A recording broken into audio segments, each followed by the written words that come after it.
So GMW's water plan is about our future direction. It sets out the services that we're going to provide, sets out the costs to operate our system and renew our assets, and importantly for our customers, it provides them pricing.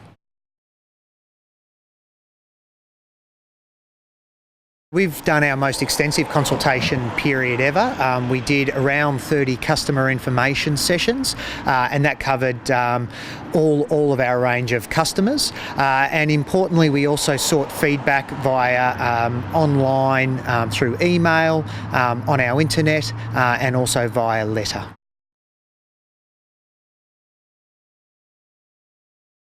Generally, there was very limited feedback. We received some direct feedback for customers that weren't supportive of it, but likewise we received feedback from customers that are supportive.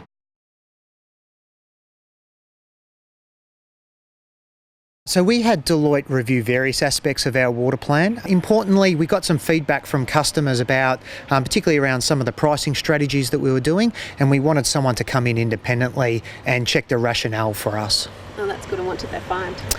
They found that our proposed changes, particularly within our pricing, were appropriate.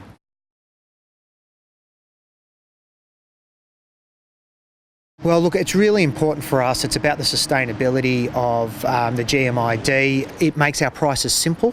Or more simple, and that's what customers have told us they want.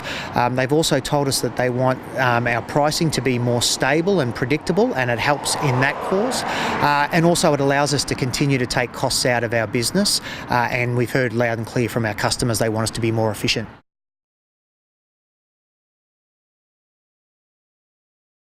The impact of those floods in 2011 were about $4 million.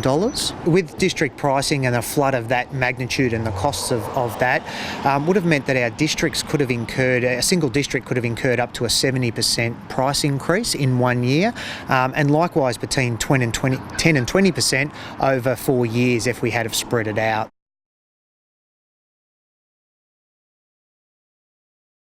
I think importantly over Water Plan 4, our prices are forecast, particularly for our medium and large customers, to be around CPI. In terms of our operating costs, they've been coming down. So over Water Plan 3, we saved in the order of about $16 million over the Water Plan period and into this final year.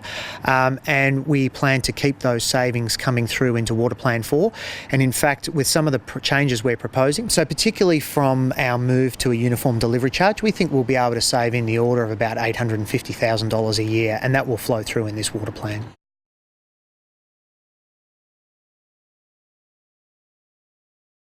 I think it's important to note that in any pricing structure there's always going to be a degree of cross-subsidisation.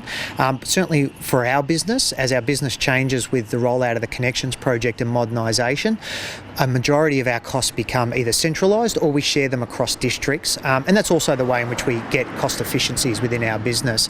So that degree of cross-subsidisation just is no longer the same extent.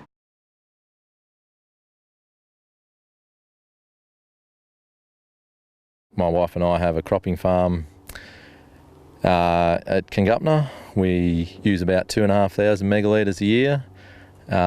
We grow maize in the summer, lucerne, and then we grow canola, wheat, fava beans, clover, hay and seed in the winter.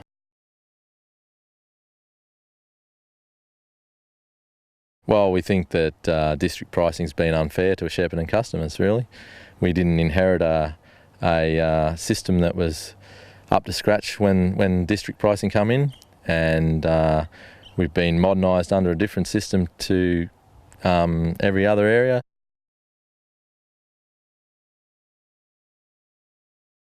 As far as district pricing goes, Shepparton's is about 30 to 40% higher than the other areas, which for the same megalitre of water off the same business seems pretty unfair to me. Shepparton customers are about 10% of the GMID. They hold about 10% of the delivery shares in the GMID.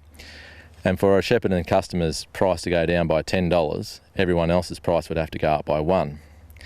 But you also have basin pricing that averages the price across all of the storages, and that adds $2 to a Shepparton customer's price. So we've had some forms of one price on the storage side, which has cost Shepparton customers, twice what single price across the districts for delivery shares is going to cost. I find that pretty hypocritical.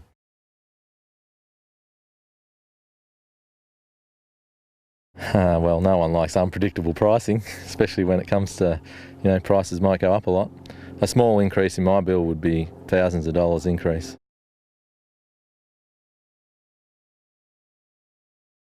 District pricing doesn't go ahead, I see that Shepparton will be disadvantaged again.